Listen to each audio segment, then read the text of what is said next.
ہماری ایک روایت تھی، جب موبائل فون نہیں آیا تھا ہماری ایک روایت تھی کہ جب بھی لینڈ لائن فون کی پی ٹی سی ایل کی فون کی گھنٹی بجتی تھی تو گھر کا کوئی مرد فون اٹھاتا تھا یا گھر کی بڑی خاتون فون اٹھاتی تھی.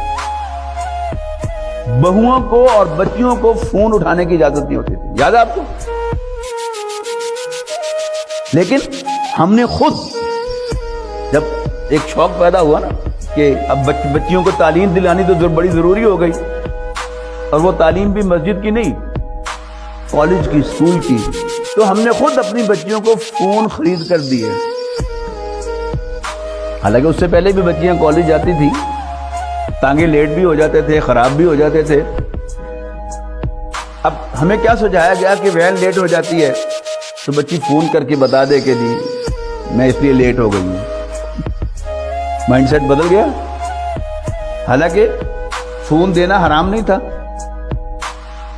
کسی بچی کا فون اٹھانا گھر میں کہ کوئی بڑا امپورٹنٹ فون ہو سکتا ہے، بچی گھر میں اکیلی ہے، لیکن ہماری روایت تھی کہ بچی فون نہیں اٹھائے گی.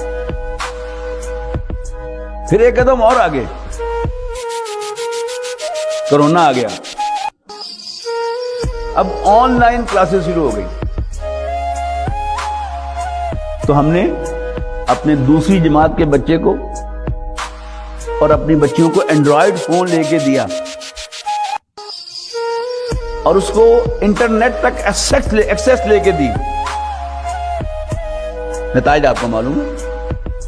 یعنی کہاں یہ کہ گھر میں فون کی گھنٹی بجے تو ایک کواری بچی یا بہو وہ نہ فون اٹھائے، کوئی مرد فون اٹھائے یا گھر کی بڑی خاتون فون اٹھائے، اور کہاں ہم نے خود اپنی بچیوں کو یہ فون دیے. آپ کو یاد ہوگا کہ بچیوں کی شادی کا جو کارڈ ہوتا تھا اس پر بچی کا نام نہیں لکھا جاتا تھا. یاد ہے نا؟ دختر نیک اختر کی شادی فلاں تاریخ کو ہونا قرار پائی ہے، آپ کی شرکت ہمارے لیے باعث افتخار ہوگی. اب بیچ چوراہے کے پنجاب کالج کا وہ اتنا بڑا فلیکس لگا ہوا ہے اور ہماری بچیوں کی تصویر ہے اس پر نام کے ساتھ.